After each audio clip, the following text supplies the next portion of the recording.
पहली नजर का प्यार हो गया पण હવે નહીં થાય। આંખથી આંખ મળે જ નહીં તો પ્રેમ પ્રેમ થાય કેમ?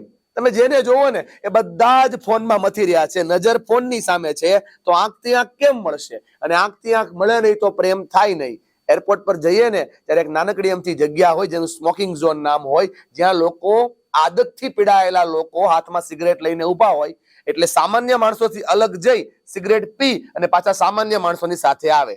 મતલબ એ સ્મોકિંગ ઝોન સૂચવે છે કે તમે જો એડિક્ટેડ છો, તમને જો આદત છે, તો તમને ત્યાં બેસવાની સુવિધા પણ નહીં મળે અને ઊભા રહીને સિગરેટ પીને આવવું પડશે। હું ઈચ્છું છું કે આપના દરેકના ઘરમાં પણ આવું એક મોબાઈલ ઝોન હોવું જોઈએ, પરિવાર સાથે હોઈએ, અને આપણે જો મોબાઈલમાં કોઈ ઇમરજન્સી કામ થાય તો આપણે ત્યાં ઊભા રહી કામ કરી અને કામ પતાવી પાછા પરિવાર સાથે આવી જઈએ। ત્યાં બેસવાની પણ વ્યવસ્થા ન હોવી જોઈએ।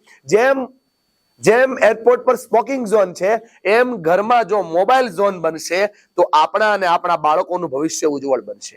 વાત અઘરી છે પણ સમજવા જેવી છે।